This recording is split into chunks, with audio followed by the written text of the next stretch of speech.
Okay, so now we've done capacitors in series and capacitors in parallel. But you know, most commonly when you encounter capacitors, they're going to be in more complicated circuits where we have a combination of both series and parallel connections.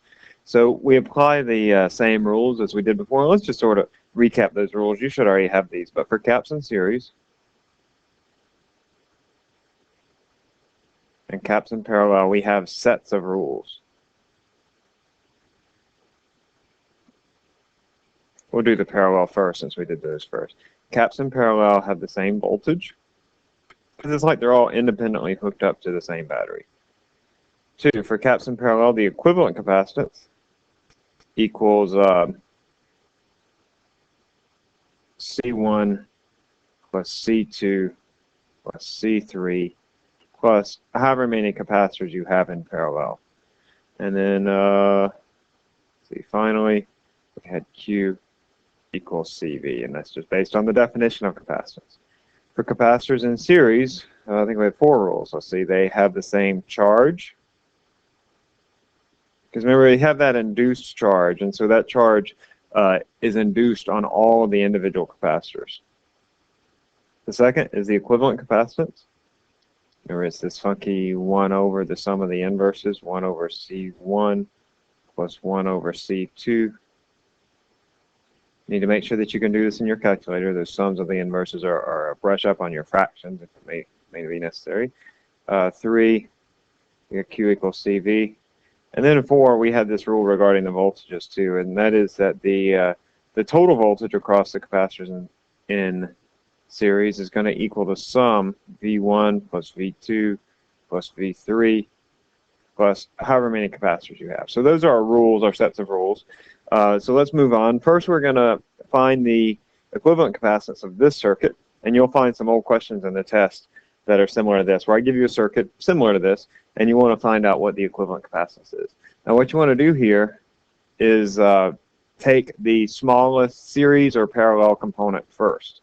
So, for example, in this case, these two are in series, and so we want to deal with that one first to find the equivalent capacitance. So we have two 2 microfarad capacitors in series, and so we do 1 over 2 plus 1 over 2. That's the equivalent capacitance for capacitors in series.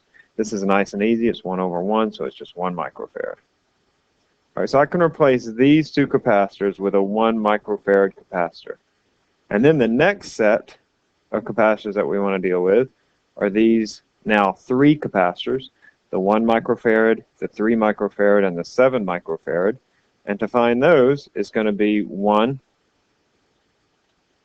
plus 3 plus 7, which equals 11 microfarads. Now I can redraw this. I'm going to redraw it now. 10 volt, my 1, and now I have an 11 microfarad.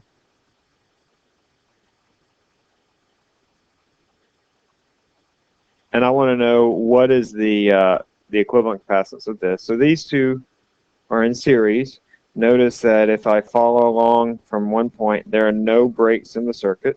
So even though they don't appear like on one line, like I have this turn here, they're still in series. So my equivalent then is going to be 1 over 1 plus 1 over 11. Let's see, that's 11 elevenths. So it's 11 twelfths.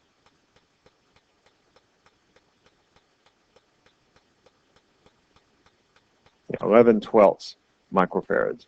Or you can express that, let's see, it's 0.92 microfarads.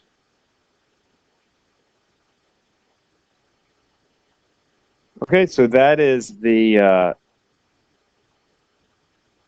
equivalent. Now I have an additional question, is I want to know what is the potential difference across the 3 microfarad capacitor. I'm going to redraw this circuit right here just so we call my 1 microfarad capacitor there. I'm just going to draw this as the 1 microfarad equivalent that we determined. Here's my 3 microfarad, and then I had a 7 microfarad. And I want to know what is the voltage across this capacitor. Now, we need to recognize that these three capacitors are in parallel. So I know that these three capacitors have the same voltage. I know that that's true. All right. I'm going to redraw this again.